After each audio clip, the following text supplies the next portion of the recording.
I come here every weekend, me and Dusty. Just the two of us. No friends, no calls, no noise. People think I do this for fun. Like I'm into the trail, the adventure. They don't get it. They see the buggy, they see the sand, but they don't see me. It isn't about off-roading. It is about breathing. About finding a place where I can just, you know, exist. Where the world doesn't feel so damn heavy. Dusty more than just a car. She's my dad's hands, my dad's voice, dad's memory, still alive and running. He built her from nothing.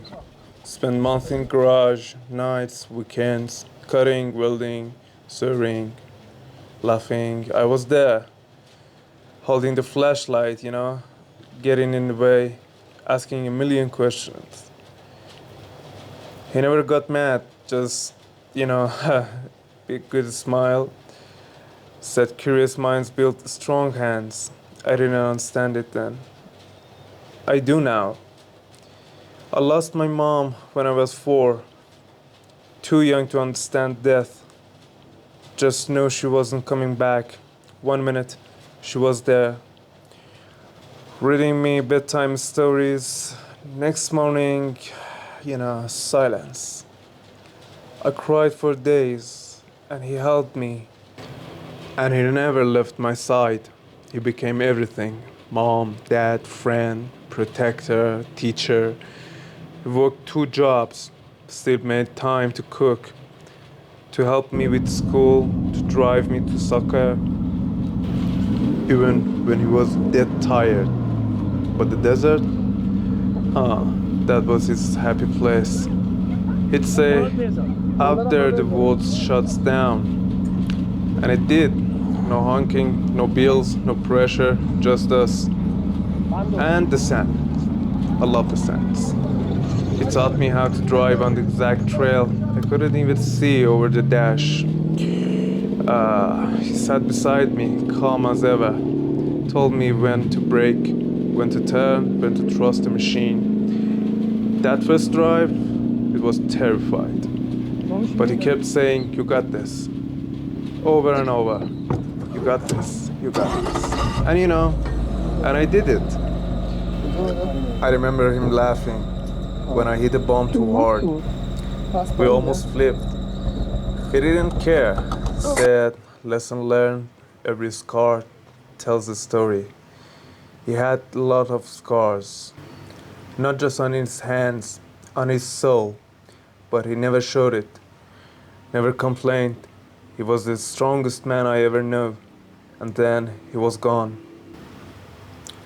There was this day, crowded spot on this desert. Families, noises, too many people. I hated it. He didn't. Said, let them enjoy the beauty. That's when it happened. A little kid, 4 maybe, ran out in front of a 4x4. No one saw him, except my dad. He ran, shoved the kid out of the way. Didn't even think. Took the hit himself. Head to bumper. 1 crack. Done.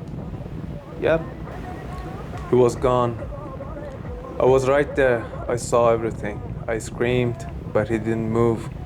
People rushed over. Too late. He was already gone. They called him a hero. Said he saved a life, but it was my life. And no one saved him. After that, the world got quiet. Too quiet. I didn't talk to anyone. Didn't go to work. Didn't answer messages. Just sat in the garage, looking at Dusty. She still had dirt on her. Like she'd frozen in time. Like she had to wait for him. But he wasn't coming. So I got in. Turned in the key. She rolled into life. Same sound, same smell, same everything. It broke me. He's not here, but he is. The engine rumbles in the wind. In the curve of the sand hills, I hear him laugh. When I hit a bomb, I feel his hands when I shift the gears. I see his shadow in the mirror. Some days I cry. Right here in the seat, helmet on, tears falling, no one around, no one to see, and that's okay. But you know, Dusty doesn't judge, she just goes on. And I'm here, still driving, still breathing, and surviving. And that's enough for now, for me.